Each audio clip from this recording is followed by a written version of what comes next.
Hey guys, kia ora. So, I wanted to document something because I've been sitting here thinking, and I want to record a conversation with myself, I guess. I've been sitting here thinking about my work with the paranormal sciences and, psychic sciences, and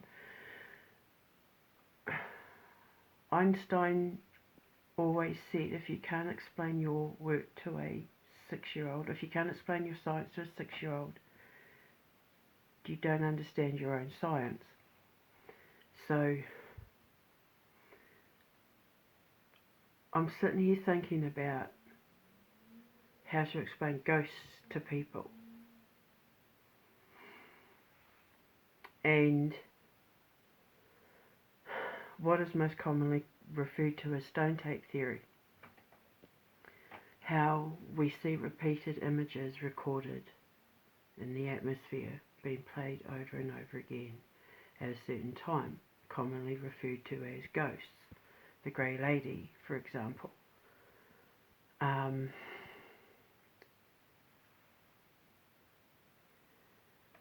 I'm not an educated person. I can't be taught. I have to learn. I got kicked out of school when I was 14 because, opinions and blah, blah, blah. Not allowed them, apparently. And yeah, I kind of winged it from there. Best thing that ever happened to me was being asked to leave school.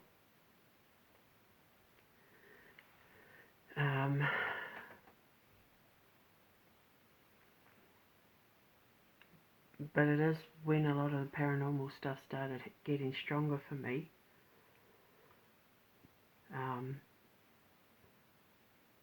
And I already knew that there was the known theory that poltergeists were created primarily in pubescent and prepubescent teenagers. So I knew that's what it was. But, because, I have to try and understand everything. And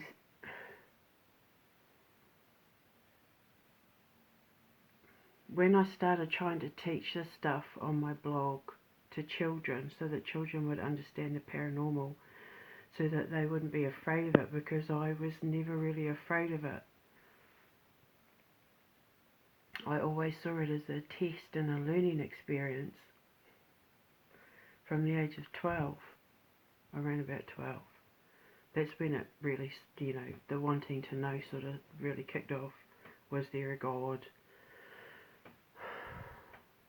Do we really come back from the dead, all the usual stuff you think about when you're 12. So I studied myself, and I studied other people's experiences, and, then I started my blog because I wanted to teach children to not be afraid of it, because I taught myself not to be afraid of it, because the more I learned, the more I knew, the more I started to understand, the more it made sense to me, the more I was then able to use what I knew to help people so that they wouldn't be afraid either. But of course I have to try and understand everything. But why, if I'm going to put my name to that thought or that meaning or that philosophy or that theory, it has to be something that I'm proud to stake my reputation on.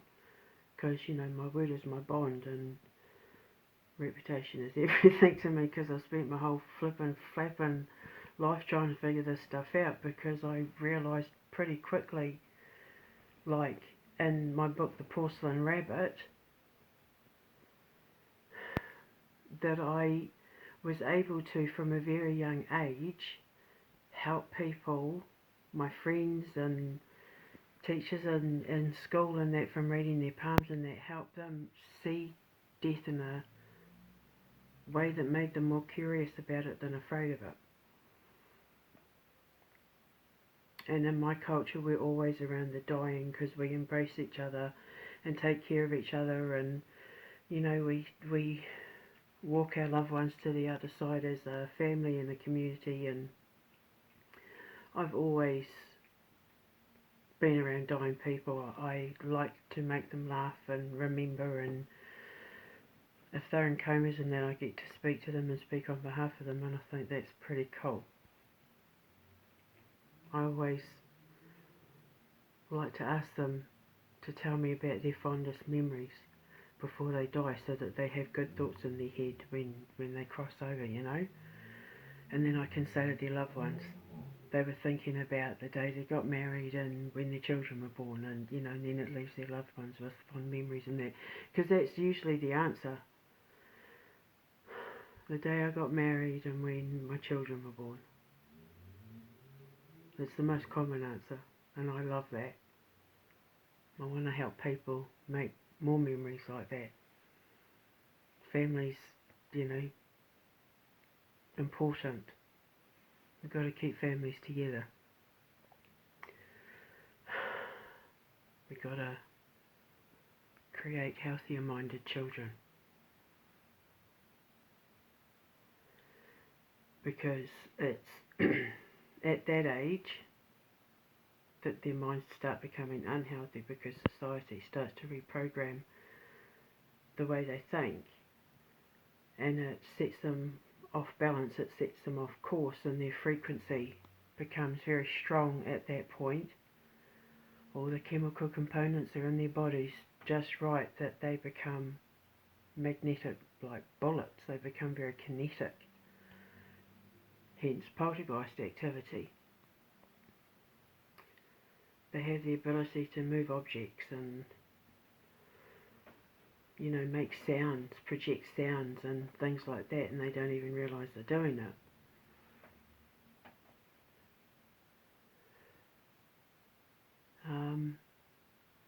And then you have the ghosts, the ones like the grey ladies that are seen over and over and over again. If you just think about what the word ghost means, just the same as the word spirit, it just means like the essence of something. Like it's like a shadow version or a silhouetted version of the original self, is pretty much what that is, what the words mean. The essence of, the likeness of, you know, the balance of.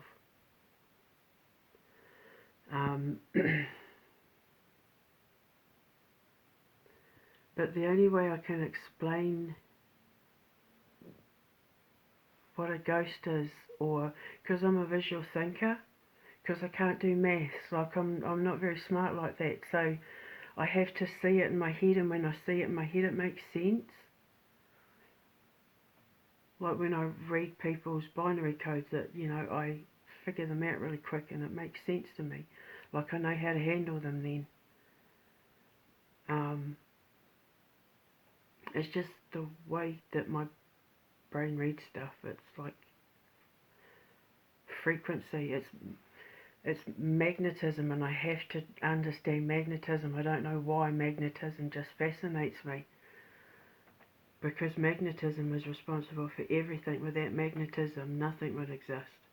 Magnetism is responsible for gravity and time and momentum. Without magnetism, we don't have balance. That's how I see it in my head. I see it like a crosshair in my head. That's how I see an atom in my head, like a crosshair. And it spins, and consciousness is in the middle.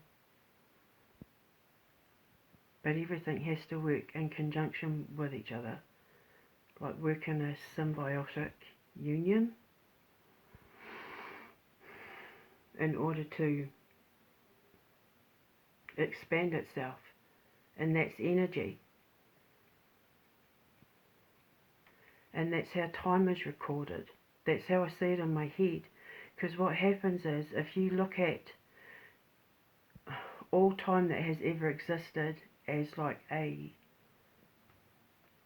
smoke-filled room, the smoke would maybe come up to, I'm 6 feet tall, so the smoke would maybe come up to my knees. That's how little in existence we've actually lived.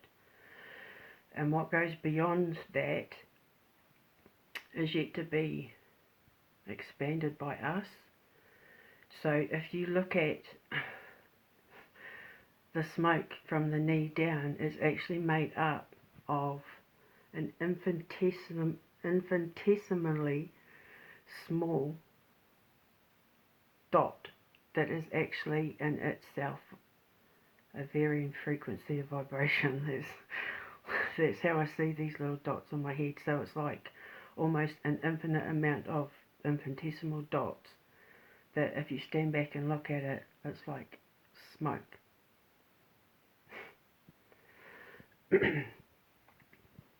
But you can actually see each dot if you bend down and look into it. I don't know, shut up, Debbie. I'm just trying, because I'm trying to explain, just bear with me. So what happens is,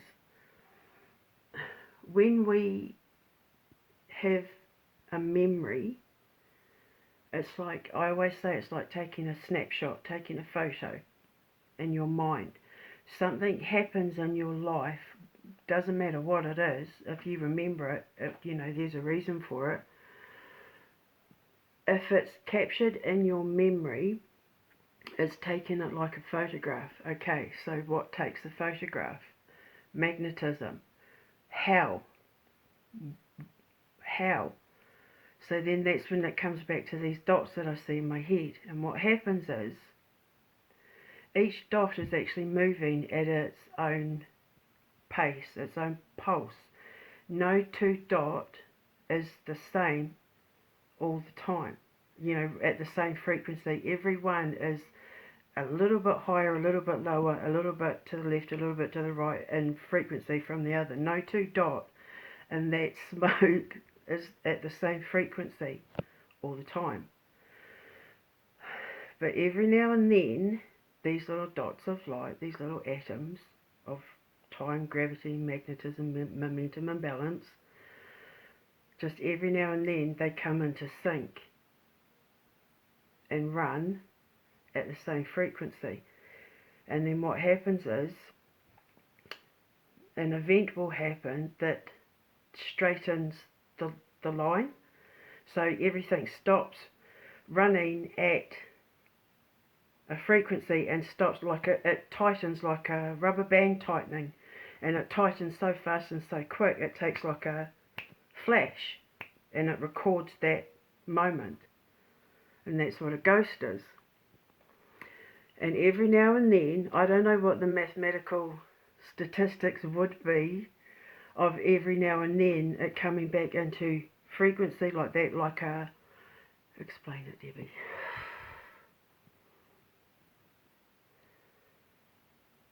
Trying to see it in my head, like a record.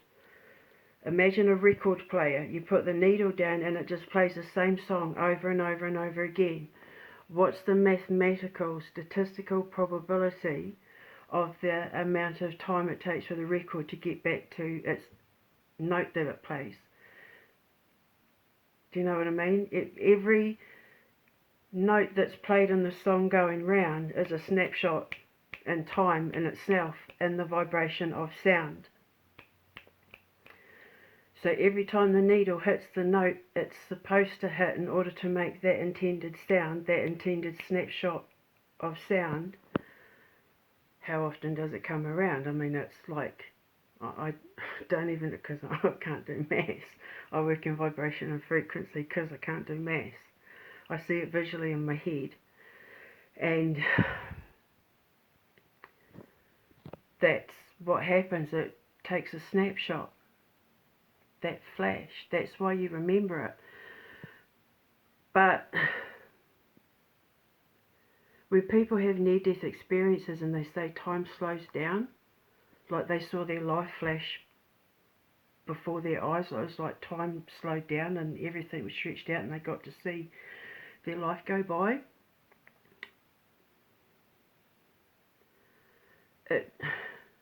Their life doesn't flash before their eyes because it's going fast. It's actually being time stretched out because they're remembering the moment. That's why they remember their near-death experiences, because time is stretched out so much that it draws it out, draws the light out in such a way, like it expands a rubber band in such a way it takes a snapshot and the person remembers it. So when they come back round, they remember their near-death experience, because it's like certain frequencies happen in our life that make us have that snapshot in our brain. And that's how ghosts work. That's what I call a time bend.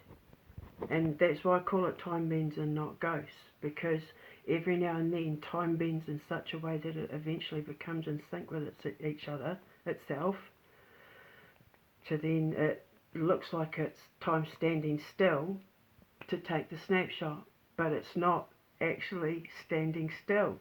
It's going so fast it looks like time standing still, but it's not. It's like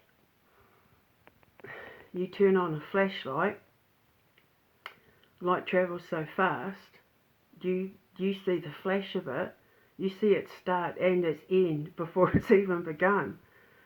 That's how long it takes for our brains to catch it, but that's why we remember it as well, because it's like that snapshot in our brain. It's just like that, and that's how time records itself. That's how our atmosphere records memory and stone tape theory. Organic things run on its own frequency. Things that are organic are made up of little atoms of varying frequencies. And they can record time just like every other little white dot. Excuse me. So, yeah, that's how I explain a time bend or a ghost. And a time slip is when the frequency runs so fast that it actually pulls time together. So instead of stretching the rubber band, it actually loosens it. And if you imagine, explain, putting a ribbon across a canyon and slowly letting the ribbon down on either side. So instead of it being tight, it ends up drooping like that. But every now and then the two sides of the canyon get pulled together and meet. So they're on different sides of time whose frequency is pulled together, where the two of them meet and they cross paths.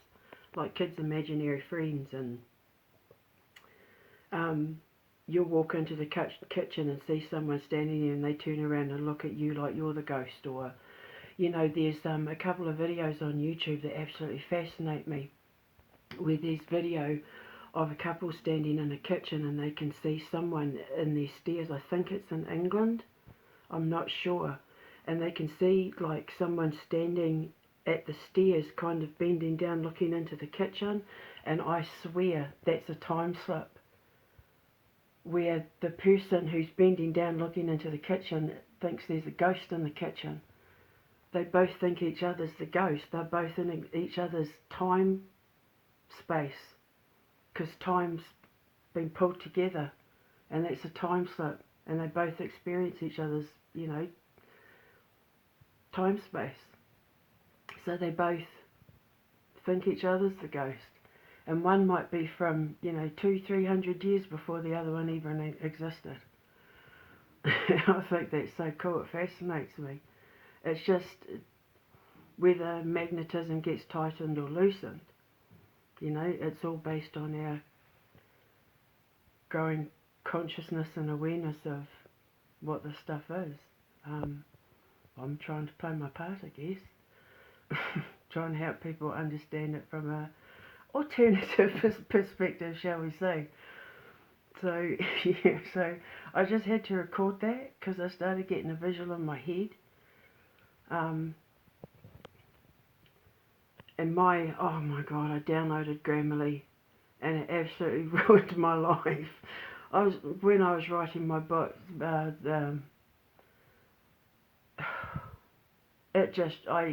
thought it was going to help me, edit everything, and I spent more time having to correct everything. Oh my god, it was just it. And then when I tried to get it off my computer, it hit itself and just completely ruined my laptop, and then I had to hunt it down and get rid of it, and now my laptop's working fine. So I'll never complain about Google Docs or whatever it's called again. Yeah, so anyway, I just I had to record that, so